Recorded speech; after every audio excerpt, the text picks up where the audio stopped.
अस्सलाम वालेकुम। आपको आज के प्रोग्राम में खुशामदीद। मौजूदा कौमी असम्बली की मुद्दत 12 अगस्त की शब खत्म हो रही है। वज़ीर आज़म शहबाज शरीफ अपने बयान में ये यकीन दहानी करा चुके हैं कि आईनी मुद्दत मुकम्मल होने से पहले ही उनकी हुकूमत मामलात निगरान हुकूमत के हवाले कर देगी। निगरान सेटअप के मामले पर अभी तक मुकम्मल इत्तफाक़ राय नहीं हो सका, ताहम इत्तेहादी जमातों के माबैन मुशावरत का अमल जारी है। जबकि कौमी असम्बली में कायदे हिज़्ब इख्तिलाफ राजा रियाज का यह कहना है कि उनकी वज़ीर आज़म शहबाज शरीफ से मुलाकात 1 अगस्त तक मुतवक्के है, जिसमें वो इंतखाबात से पहले निगरान वज़ीर आज़म के उम्मीदवारों से मुतालिक मुशावरत करेंगे। मुल्क में इंतखाबात का मौसम करीब आ रहा है। पाकिस्तान मुस्लिम लीग नून बाकायदा अपनी इंतखाबी मुहिम के आगाज का ऐलान भी कर चुकी है। इलेक्शन कमीशन का भी कहना है कि असम्बलियों ने 12 अगस्त को मुद्दत मुकम्मल की तो 11 अक्टूबर तक इलेक्शन करा देंगे, और अगर असम्बलियां पहले तलील हुई तो 90 रोज में इंतखाबात होंगे। क्या मुल्क इंतखाबात के लिए तैयार है? क्या सियासी और मुआशी इस्तेहकाम की जानिब अब हम बढ़ रहे हैं या नहीं? इंतखाबात से क्या मामलात बेहतरी की तरफ जाएंगे या नहीं? इस वक्त इस पर बात करने के लिए मेरे साथ मौजूद है शाहिद खाकान अब्बासी साहब, साबिक वज़ीर आज़म पाकिस्तान, मुस्लिम लीग नून के सीनियर रहनुमा है। शाहिद साहब, बहुत शुक्रिया आपके वक्त का। सर, मुझे सबसे पहले तो ये बताइएगा कि आपको लगता है कि इस वक्त जो हमारे हालात हैं, अब वक्त आ गया है कि इंतखाबात हो जाने चाहिए? नहीं, वक्त नहीं आ गया, ये आइन की ज़रूरत है, आइन की रिक्वायरमेंट है कि इलेक्शन होंगे, और इलेक्शन इंशाल्लाह आईनी मुद्दत के अंदर होंगे। आपके ख्याल में क्या असम्बलियों को मुद्दत पूरी करनी चाहिए या पहले तहलील कर देनी चाहिए?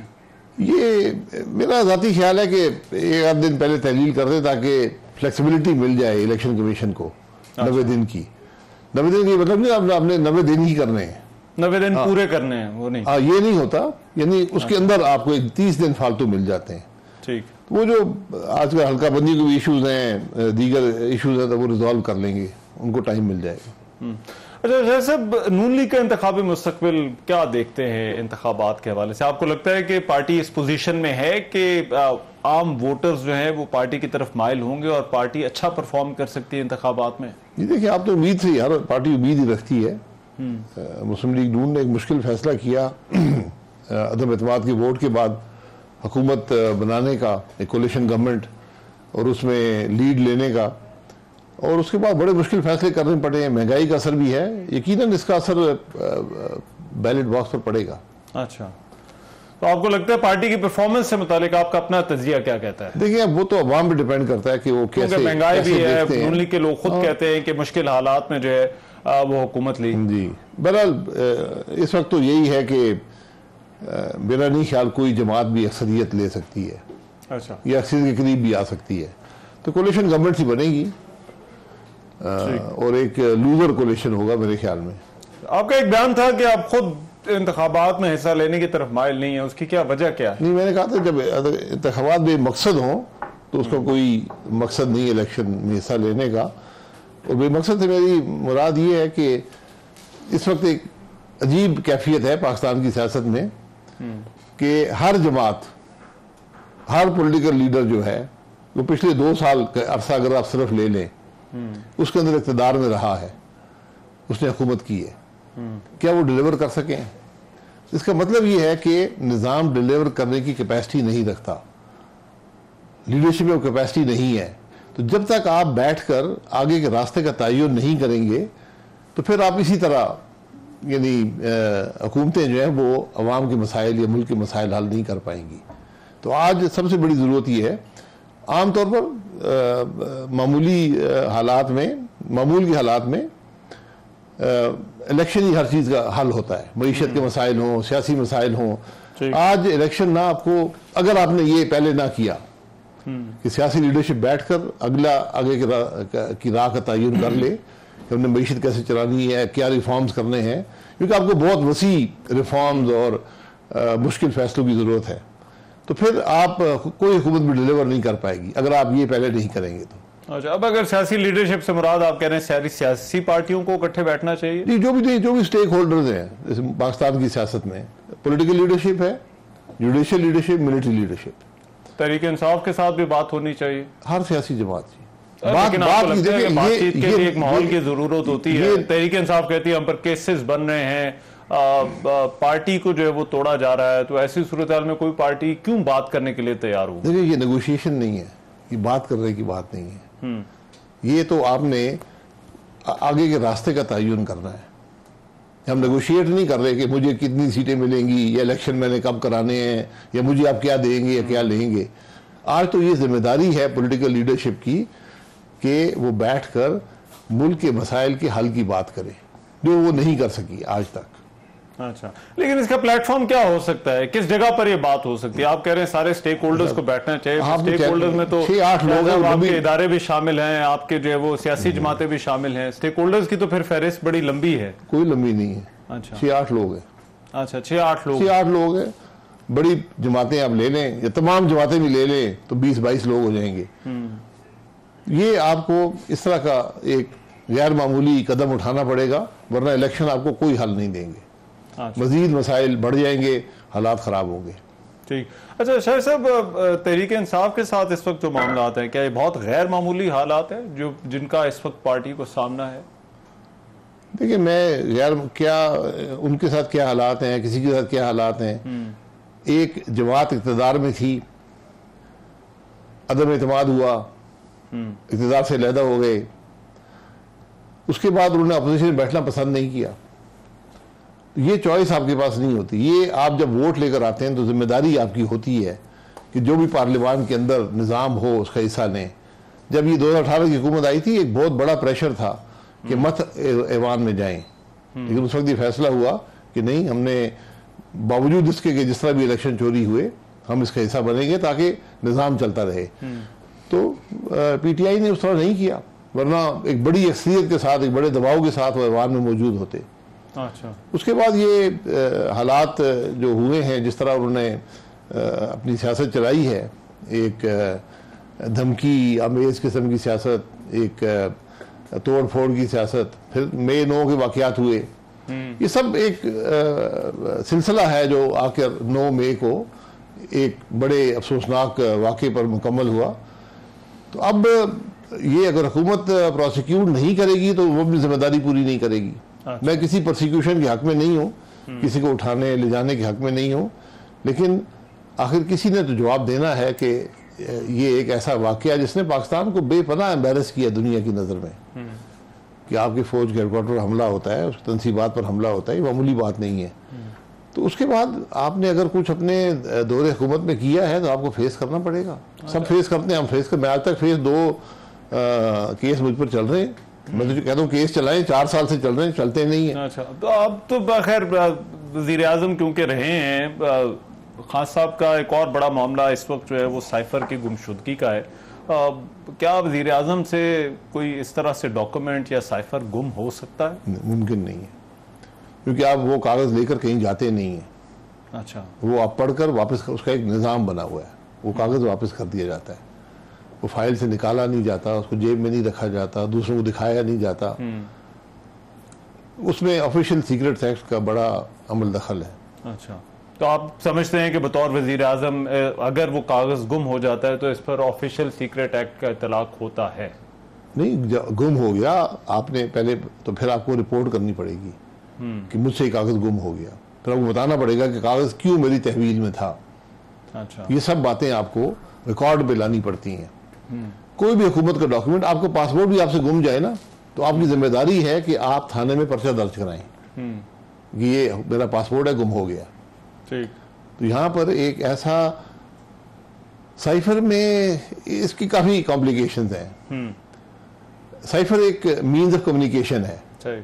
सैकड़ों साइफर रोज आते हैं, हर एम्बेसी से आता है, दीगर इदारों से आपस में कम्युनिकेशन होती है। तो जहाँ तक मेरी नॉलेज है, हो सकता है मैं गलत हूँ, वो ये है कि अगर आपको साइफर का डी साइफर डॉक्यूमेंट, जो डी कोडेड डॉक्यूमेंट अंग्रेजी की शक्ल में मिल जाए, जिसको कॉपी भी कहा जाता है, तो फिर आप उस साइफर को भी डी कोड कर सकते हैं। अच्छा। तो साइफर भी आपका वल्नरेबल हो जाता है। ठीक, क्योंकि दो अगर आप कम्युनिकेशन को कंपेयर कर लें तो आप बीच में से कोड कोड आपको आप एक्सपोज कर सकते हैं। ये मेरी मैं माफी चाहता हूँ, गलती मुझसे हुई हो, बट मेरी नॉलेज ही है। लेकिन साबिक वज़ीर-ए-आज़म के जो प्रिंसिपल सेक्रेटरी हैं, उनके बयानात जो हमने देखे हैं, जो उनका 164 का बयान अभी इस वक्त जो है वो चल रहा है, आपको लगता है आप ये मामला समझ में आते हैं कि उन्होंने इस तरह से कहा होगा और फिर साबिक वज़ीर-ए-आज़म इमरान खान ने जो है वो कहा होगा कि इस मामले को इस तरफ जो है वो लेकर जाना है? भैया वो कह रहे हैं, प्रिंसिपल सेक्रेटरी वही थे, वहाँ मौजूद थे, इस मामले का हिस्सा थे, वो अपनी तरफ से एक एनी शाहिद के तौर पर बयान दे रहे हैं और ये बयान उनको अदालत में देना पड़ेगा। अगर ट्रायल होता है, किस नौइयत का ट्रायल होता है वो वक्त ही बताएगा। अगर ट्रायल होता है तो उनको गवाह के तौर पर पेश होना पड़ेगा। अच्छा, शाहिद खाकान अब्बास साहब, मुस्लिम लीग नून के जो इंतखाबी मामलात हैं, आपको लगता है कि मुस्लिम लीग नून जो है वो इस वक्त अक्सरियत ले सकती है इंतखाबात अगर होते हैं?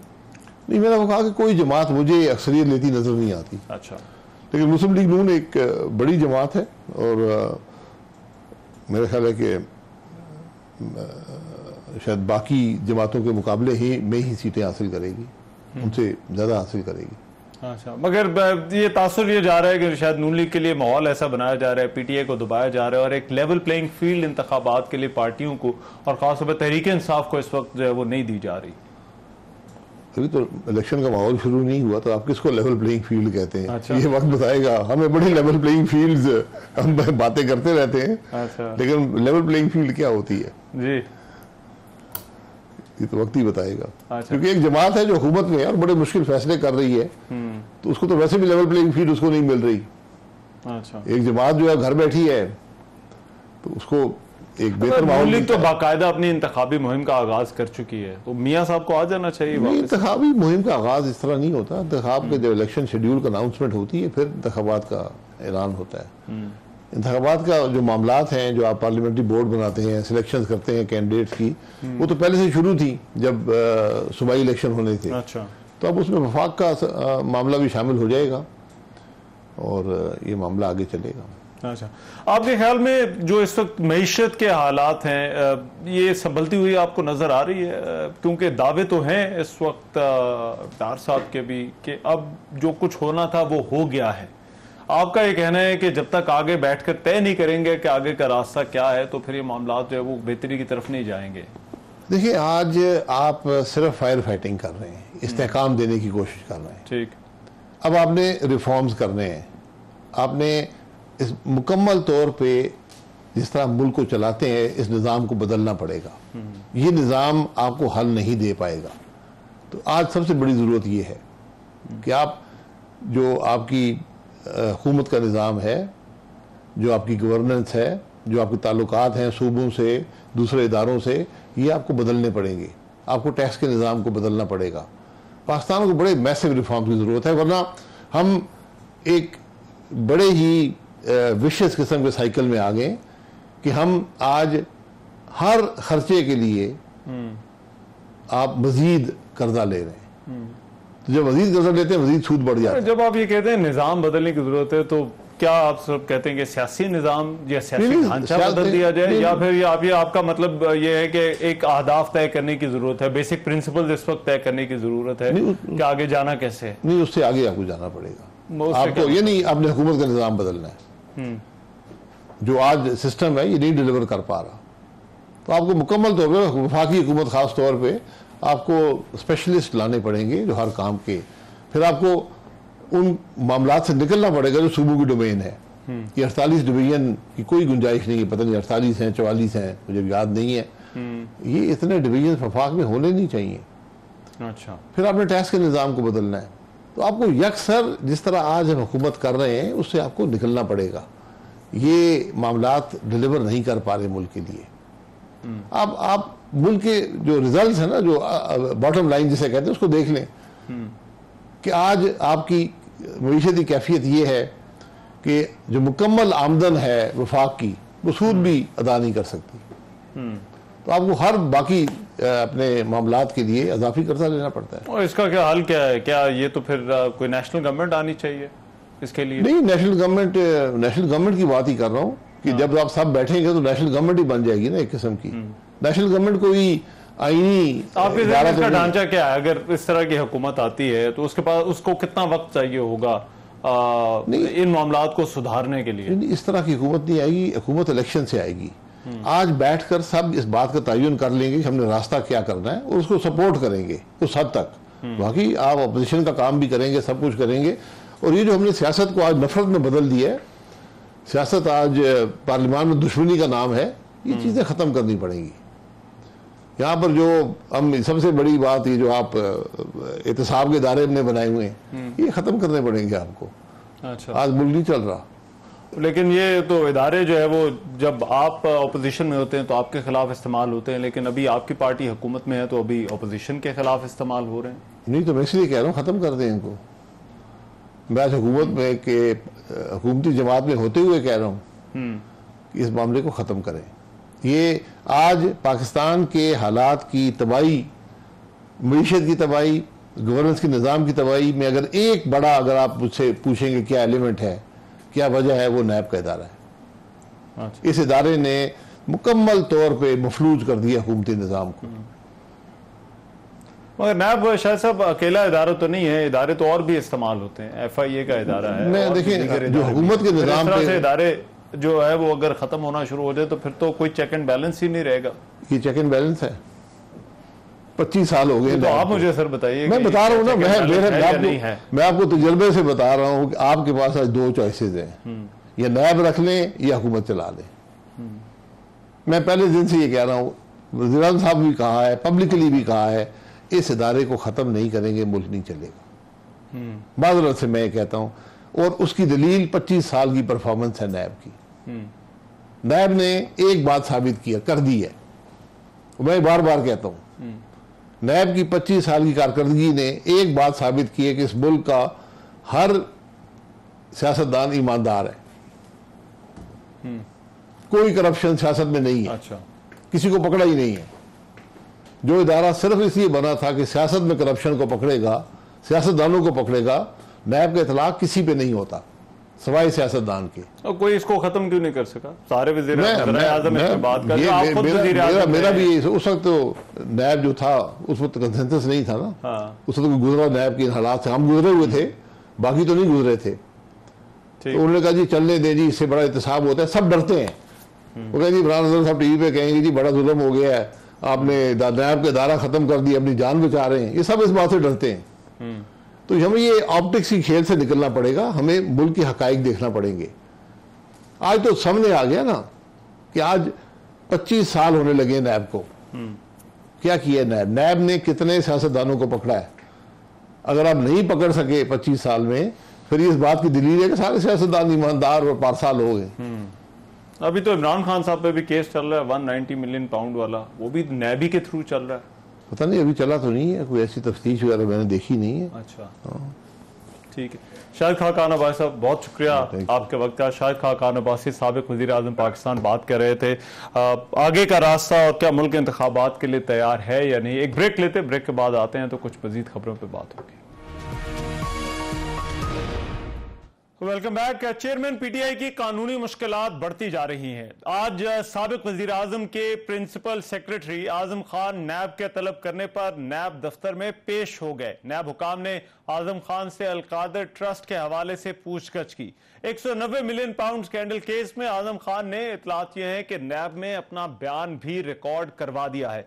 रोजनामा एक्सप्रेस की खबर के मुताबिक JIT ने 9 मई के वाकयात की तफ्तीश मुकम्मल करते हुए अपनी रिपोर्ट भी तैयार कर ली है। जिना हाउस हमले के मुकदमे में चेयरमैन PTI समेत नामजद मुल्जमान को कसूरवार करार दे दिया गया है। पुलिस तफ्तीश में यह कहा गया है कि नामजद मुल्जमान की जिना हाउस वाक़े में मनसूबाबंदी और अमल दरामद साबित हो गया है।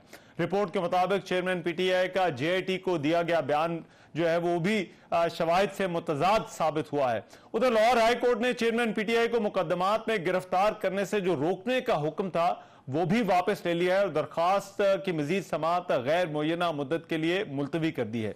एक और बड़ा इशू साइफर मामले का है, जहां पर मुस्लिम लीग नून के रहनुमाओं की जानिब से चेयरमैन PTI की नाअहली और आर्टिकल 6 लगाने की बातें भी सामने आ रही हैं।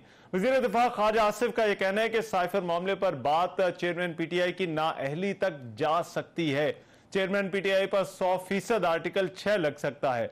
ऑफिशियल सीक्रेट एक्ट के जरिए कौमी सलामती को कॉम्प्रोमाइज किया गया। इससे बड़ी मुल्क से गद्दारी नहीं हो सकती।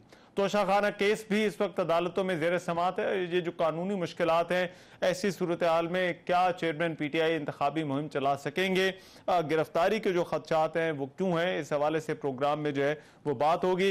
अहमद अवैस साहब, साबिक एडवोकेट जनरल पंजाब, इस वक्त मेरे साथ मौजूद है।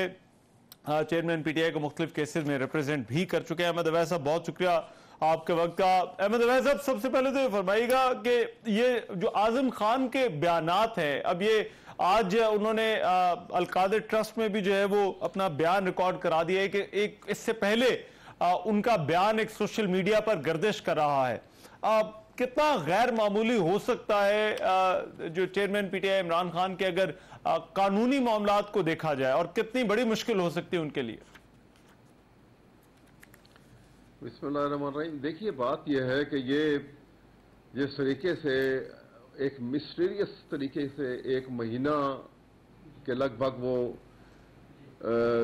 डिसअपियर हो गए और कहीं उनका सुराग ना मिला कि वो कहाँ है, ना घर है, ना बाहर है, ना किसी को पता है, ना घर के करीबी रिश्तेदारों को मालूम है कि ये कहाँ चले गए। और उसके बाद वो दोबारा सरफेस पे आते हैं तो वो भी किसी को मालूम नहीं होता। उससे पहले कि वो किसी को नजर आए, उनकी एक स्टेटमेंट 164 जो कन्फेशन स्टेटमेंट जो है वो जरूर जो है मीडिया की जीनत बनती है और वो सामने आ जाती है। ये कैसे रिकॉर्ड हुई, कहाँ से हुई, इसके बहुत सारी रिक्वायरमेंट्स हैं।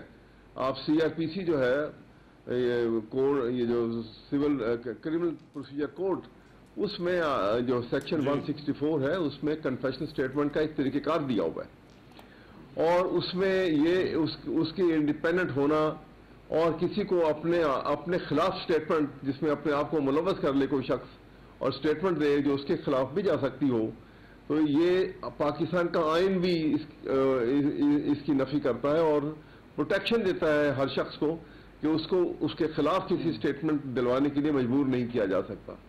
लेकिन सारी बातों के बावजूद ये स्टेटमेंट आई है, उसकी डिटेल सामने नहीं आई कि वो कौन सी अदालत में पेश हुए, मैजिस्ट्रेट के घर में पेश हुए कि मैजिस्ट्रेट जो है वो किसी एस्टेब्लिशमेंट के किसी कमरे के अंदर उसको ले गए और जो वहां जाके स्टेटमेंट रिकॉर्ड की गई। ये सारी बातें जो हैं ये उस वक्त खुलेंगी जब ओपन अदालत में ट्रायल शुरू होगा और आजम खान का क्रॉस एग्जामिनेशन शुरू होगा। ये सारे रेलेवेंट सवालात जो हैं वहां पे जब खुल के सामने आएंगे तो ये बात खुल जाएगी। और फिर जब ऐसी कोई शख्स जब स्टेटमेंट देता है 164 का और उसको अप्रूवर बनाया जाता है, आपको ये भी मालूम है कि इनको अप्रूवर बना दिया गया है और इसका मतलब है कि ये को एक्यूज थे, इनको अप्रूवर बना दिया। अब जब अप्रूवर बन जाएंगे तो फिर उसकी जब तक इंडिपेंडेंट एविडेंस के साथ करॉबोरेशन नहीं होगी, इसकी हैसियत कोई नहीं है। मैं इसकी आपको मिसाल दे दूं, अगर मुझे मिसाल तो वो आपके सामने ये बताइएगा कि ये जो हुकूमत का इस वक्त सबसे बड़ा इल्जाम ये है कि इस साइफर था, साइफर को गुम कर दिया गया और ऐसी सूरत हाल में कि जब वो सियासी मकसद के लिए भी इस्तेमाल हुआ, इस पर ऑफिशियल सीक्रेट एक्ट का इतलाक होता है। तो क्या आप समझते हैं कि ये मामला ऐसा है कि जहां पर ये ऑफिशियल सीक्रेट एक्ट की डोमेन में आता है या उसका इतलाक होता है? बिल्कुल भी नहीं है। ये सारी बातें तो असल में एक यकतरफा एक प्रोपेगेंडा है ना कि एक तरफ आपने एक को बांध दिया, ना वो बोल सकता है, ना उसकी तस्वीर सामने आ सकती है, ना उसका नाम लिया जा सकता है, और आप इस किस्म की झूठी जो है ऐसी बातें जिनका कोई हकीकत से या कानून से कोई लेना देना नहीं है, वास्ता नहीं है, और वो आप लेके सामने आ जाते हैं। एक यकतरफा एक कहानी है जो चल रही है, एक नैरेटिव जो है उसको दोहराया जाता है और वो चला दिया जाता है। बात ये है, देखिए, अगर ये जो साइफर की बात है, पहली बात तो ये है कि साइफर में जो कुछ आने के बाद जब ये इमरान खान अभी जब चीफ प्राइम मिनिस्टर थे और उसके बाद नेशनल डिफेंस काउंसिल की मीटिंग हुई और नेशनल डिफेंस काउंसिल की मीटिंग में ये मैटर टेकअप हुआ, वहाँ तमाम चीफ आर्मी स्टाफ भी थे और DGI SI भी, सारे लोग सीनियर रिस्पॉन्सिबल ऑफिसर जो थे वो मौजूद थे। और उसके मिनट्स के अंदर ये लिखा गया और ये उनकी कंक्लूड ये किया गया कि ये कॉन्स्पिरेसी इसको नहीं कहा जा सकता, ये मदाखलत जरूर है, ये ऑन रिकॉर्ड है। अब ये बदले या कुछ करें लेकिन ये चीज जो ऑन रिकॉर्ड है ये आपके रिकॉर्ड के ऊपर भी होगी और ये जो ऑफिशियल रिकॉर्ड में भी ये बात जो है ये मौजूद है। अब इसके साथ अगर आप इसको कनेक्ट करें तो जब ये सूरत हाल इंटरनेशनल बदली, जब पाकिस्तान अमेरिका का एलाई नहीं रहा और उसकी जगह इंडिया एलाई बन गया और उसके साथ इजराइल बन गया, तो अमेरिका, इंडिया, इजराइल इनकी जो है एक ये अलग ग्रुपिंग हो गई और पाकिस्तान दूसरे ग्रुप में चला गया।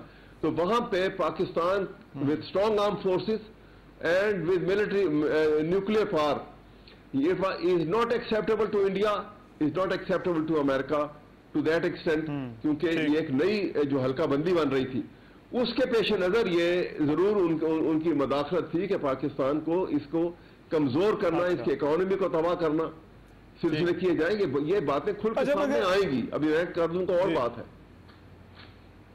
ठीक है, मगर बुनियाद के ऊपर कुछ मीडिया रिपोर्ट्स इस हवाले से भी आ रही हैं कि जीआईटी ने कसूरवार ठहरा दिया है 9 मई के वाकयात के हवाले से, और जो क्योंकि इस केस के अंदर खान साहब खुद भी जो है वो पेश भी हुए थे जीआईटी के सामने, तो क्या इस हवाले से कोई इत्तलात है, कोई आपके इल्म में कोई मामला है कि जीआईटी की रिपोर्ट के अंदर क्या कहा गया है? देखिए, ये बड़ी ऑब्वियस है, जीआईटी की रिपोर्ट जो है, जिस तरह से आपने 9 मई का वाकया हुआ है, 9 मई के वाकये में जब तक कि ये वाकया खुलेगा नहीं और ओपन ट्रायल में ये सारे सब्जेक्ट टू क्रॉस एग्जामिनेशन नहीं होंगे, वो तमाम मुर्रकात सामने नहीं आएंगे, तो खुल जाएगी बात सारी। मैंने इसीलिए खुद जोर दिया था, एक पिटीशन भी दायर की थी और जोर दिया था कि 9 मई के वाकये के लिए सबसे ज्यादा जरूरी है, इससे पहले कि वो मुलजमान को पकड़ा जाए और उनका ओपन ट्रायल हो, इंतहाई जरूरी है कि एक जुडिशियल इम्पार्शियल इंक्वायरी करवाई जाए, ताकि ये हकीकत सामने आ सके कि कौन कौन लोग मुलव्विस थे और किस हद तक मुलव्विस थे। उसके बाद ये जब आप ट्रायल करेंगे तो फिर उसमें क्रेडिबिलिटी भी होगी और पता भी लगेगा कि हाँ ये ट्रायल हो रहा है। और आप देखिए उसमें जब ये अगर ये जुडिशियल इंक्वायरी हो, सबसे बड़ी बात जो सामने आएगी, जिसको कहते हैं अनरिबटेबल ट्रूथ जो सामने आएगा, वो ये होगा कि 9 मई के वाकया में पाकिस्तान, पंजाब पुलिस कहाँ थी, आईजी पुलिस कहाँ गायब हो गए थे, और वो जो एक्टिविटी पुलिस की एजिटेशन को रोकने के लिए होती है कि वो लाठी बरदार भी होते हैं, वो आंसू गैस भी इस्तेमाल करते हैं और वो वाटर कैनन भी इस्तेमाल करते हैं और वो कंटेनर भी इस्तेमाल करते हैं।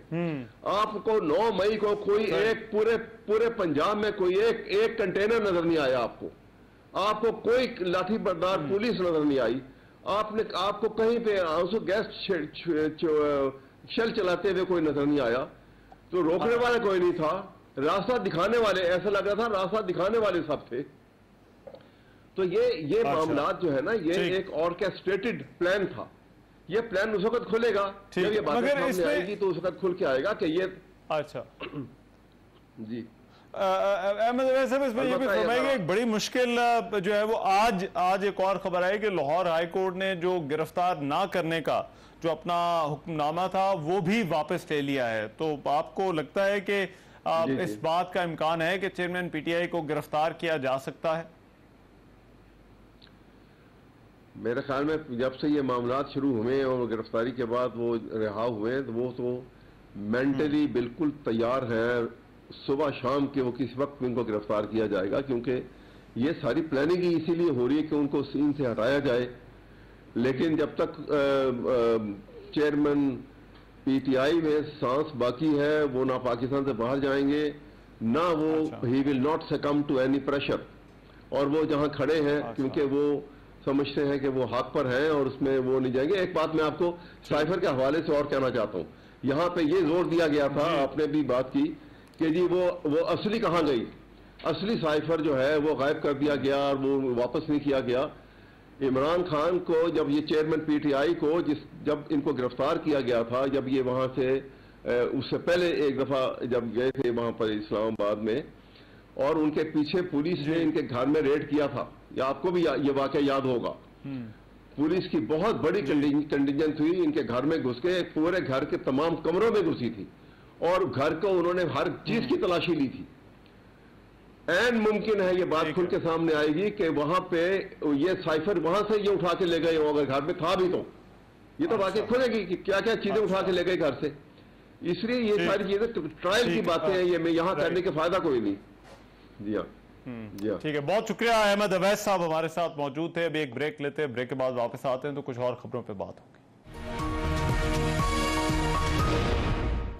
Welcome back. वफाकी वजीर खजाना इसहाक डार ने आज कहा है कि ज़राअत और तामीरात पर कोई टैक्स नहीं लगेगा। आज कौमी असम्बली में खिताब करते हुए उनका कहना था कि कोशिश कर रहे हैं ऐसी पॉलिसी बनाई जाए जिससे महंगाई में कमी हो। इफरात ज़र की शरह 7% तक कम हो सकती है। उन्होंने हुकूमती मुआशी कारकर्दगी पर बात करते हुए कहा कि मुल्क को मुआशी बहरान से निकालने के लिए दिन रात मेहनत की है और मुश्किल वक्त काट लिया है। इदारा शुमारियात ने हफ्तावार महंगाई के आदाद शुमार भी आज जारी किए हैं, जिसके मुताबिक हफ्तावार बुनियादों पर महंगाई की मजमूई शरह 29.6% पर पहुंच गई है। बिजली के महंगा होने के हवाले से और फिर डॉलर की जो कदर है उसमें कमी, बावजूद इसके कि IMF के साथ मामला तय पा गए हैं, उसमें कमी नहीं हो रही बल्कि वो बढ़ ही है। ये वो मामलात हैं जिन पर अभी इस वक्त बात हो रही है और इस पर बात करने के लिए मुझे ज्वाइन करें डॉक्टर खाकान नजीब साहब, बाहर मुआशियात है। डॉक्टर खाकान नजीब साहब, बहुत शुक्रिया आपका वक्त का। खाकान नजीब साहब, सबसे पहले तो ये बताइएगा कि ये जो डार साहब का कहना है कि मुश्किल वक्त काट लिया है और अब इसके बाद खराबी नहीं बल्कि बेहतरी ही बेहतरी है, एग्री करते हैं आप उनकी स्टेटमेंट से? सो रहमान, देखिए कि एक तो सबसे मुश्किल ये थी कि पाकिस्तान के जो रिजर्व्स थे वो डिप्लीट कर रहे थे। 20 अरब डॉलर के रिजर्व्स थे, सितंबर 2021 को IMF के प्रोग्राम से इनहिराफ करते हुए चल रहे थे, तो ये 4 अरब डॉलर के करीब आ गए। ये मैंने हमेशा कहा है कि IMF programme is the trick. आपने जब वो किया तो आपके reserves literally have doubled overnight. अब आप 8.7 अरब डॉलर पे हैं। आपका डिफॉल्ट का रिस्क खत्म हो गया है और आपको कुछ मैक्रो स्टेबिलिटी दिखाई देना शुरू करेगी, बट ये इन दी इमीडिएट नहीं है। देखें, लोगों के लिए तो मुश्किल आसान नहीं हुई, that would not be a fair statement अगर मैं ये कहूं। ये मैं क्यों कह रहा हूं? आपने बिजली के निर्ख 5 रुपए के करीब बढ़ाने हैं, इसका मतलब है 20% ऑन दी एवरेज। आपने गैस के निर्ख 45 से 50% ऑन दी एवरेज तब्दील करने हैं। जब ये सब चीजें आप कर लेते हैं और रुपए की कदर को भी आपने मार्केट फोर्सेस पे छोड़ना है, और आप अगर ये सब तीनों चीजें ही कर लें तो लोगों के लिए जो इन्फ्लेशन, अगर मैं IMF के एस्टिमेट से चला जाऊं तो वो अगले साल भी जो इस वक्त चल रहा है वो 26% होगी। 29% पिछले साल, 26% अगले साल। तो किसी तरह भी लोगों के लिए आसानी नहीं आ रही। ये तो हुकूमत के जो अपने एस्टिमेट से, हुकूमत के अपने एस्टिमेट से उससे भी ज्यादा है, क्योंकि वो 21% के लगभग था। लेकिन एक चीज समझाइएगा, ये IMF के बाद कहा जा रहा था कि डॉलर की कदर जो है वो नीचे आ जाएगी, रुपए की कदर ऊपर जाएगी, लेकिन मार्केट में अभी भी डॉलर मुसलसल ऊपर जा रहा है। देखिए, एक तो हमें यह समझना है कि IMF से हमारा एक जो वक्ती डिफॉल्ट का खदशा था, जो स्टेट बैंक के रिजर्व्स थे, इसको एक तकवीयत मिली है through debt instruments. Saudi Arabia से पैसे आए, UAE से पैसे आए, IMF से पैसे आए, मल्टीलैटरल से पैसे आएंगे। एग्जैक्टली यही हुआ है ना। और आपने कुछ थोड़े से रिफॉर्म किए। अब रुपए की कदर पे तो IMF का क्लियर स्टांस ये रहा है कि आपको रुपए की कदर को मार्केट फोर्सेस पे छोड़ना है। जब आप ये करते हैं तो अब आप देखिए कि आपने क्या क्या कदगन लगा के पेमेंट्स रोकी हुई थी जो आपको ओपन करना पड़ी हैं। स्टेट बैंक ने आई थिंक जून के एंड में IMF को एक खत लिखा और उसमें ये कहा कि हम अपनी कदगन इंपोर्ट्स पर अब उठाने जा रहे हैं। दैट डे रहमान मैंने कहा था कि Pakistan is going to enter into a new IMF programme. उस पे आपके डिविडेंड्स रुके हुए हैं, ये 1.5 अरब डॉलर के करीब है। 1000 कंटेनर रुका हुआ है, इसको रिलीव करना है। आपकी LCs जो फंसी हुई हैं उनको रिलीव करना है। आपकी रॉयल्टीज रुकी हुई हैं, इनको रिलीज करना है। जब आप ये करेंगे तो पिछले 6 दिन में 10% तकरीबन इस वक्त जो हमारा रुपया है उसकी कदर जो है वो रैशनलाइज हुई है और हमने 277 से आज 286 के करीब प्राइसिंग देखी है। ये है ओवरऑल सिनेरियो। दूसरा याद रखिए कि पैदावारी सलाहियत आपका रुपए की कीमत को डिटरमिन करती है, वो ओवरनाइट तब्दील नहीं हुई। ठीक है, लास्टली और महंगाई के हवाले से IMF प्रोग्राम के बाद ये जो कहा जा रहा था कि हो सकता है महंगाई पर कंट्रोल, और आज भी डॉक्टर साहब ने कहा है कि उन्हें उम्मीद तो है। आपको लगता है कि महंगाई कम होगी या महंगाई अभी बढ़ेगी? देखिए ना, एडमिनिस्ट्रेड प्राइसेस जो हैं वो तो बढ़ने वाली हैं, ये आपके सामने है, नेपरा और ओगरा ने डिटरमिन की हुई हैं, तो एक उनका इम्पैक्ट आएगा। पाकिस्तान में अगले साल वीट अच्छी आ रही है, पाकिस्तान में अगले साल कॉटन अच्छी आ रही है, so that's a good scenario. In the short run अभी चूंकि शुगर और वीट की कीमत बढ़ी है तो आपको एक बढ़ती हुई महंगाई दिखाई दी। राइट, बहुत शुक्रिया डॉक्टर खाकान नजीब हमारे साथ मौजूद है। अभी एक ब्रेक लेते हैं, ब्रेक के बाद वापस आते हैं तो कुछ और खबरों पर बात होगी। ब्रेक के बाद खुशामदीद। भारतीय रियासत मणिपुर में मुश्तिल हजूम की जानिब से 2 खवातीन को बरहना करके उन्हें कई किलोमीटर तक परेड करवाने और इस दौरान उन पर तशद्दुद किए जाने का वाक़या पेश आया। भारत की शुमाल मशरकी रियासत में 3 मई से कुकी और मेती बरादरियों के दरमियान नस्ली तनाज़ा जारी है। इसमें कुकी तबका ज्यादातर ईसाई है और पहाड़ी इलाकों में रहता है, जबकि मेती ज्यादातर हिंदू है। पुरतशद्दुद वाक़यात में अब तक 142 अफराद मारे जा चुके हैं, जबकि 60,000 शहरी बेघर हुए हैं। रियासती हुकूमत के अब तक आतिशजनी के जो है वो 5,000 वाक़यात उनका कहना है कि हो चुके हैं। अब भारत की सुप्रीम कोर्ट में जमा कराई गई एक रिपोर्ट में मणिपुर की हुकूमत ने बताया कि पुरतशद्दुद वाक़यात पर 5,995 मुकदमात दर्ज किए गए हैं और 6,745 अफराद को हिरासत में लिया जा चुका है। रियासत में इंटरनेट सर्विस बंद है और तकरीबन 4,000 के करीब फोर्सेस तैनात है, जबकि अपोजिशन से ताल्लुक रखने वाले रहनुमाओं को भी वहां पर जाने से रोका जा रहा है। मज़कूरा वाक़े की FIR के मुताबिक मुतासरीन ने कहा कि 3 मई को थोबल में उनके गांव पर जदीद हथियारों से लेस 800 से 1,000 अफराद ने हमला किया और फायरिंग करते हुए लूट मार भी की। और रियासत में उसी दिन से खाना जंगी जारी है, जिसमें कई लोग मर चुके हैं, हजारों लोग नकल मकानी पर मजबूर हैं। ताहम रियासत का दौरा करना तो दूर, वजीर आजम मोदी ने जुमेरात की सुबह तक इस मामले पर एक लफ्ज भी नहीं कहा और इसी पर भारतीय वजीर आजम को तनकीद का सामना भी है। ये वाकयात भारत का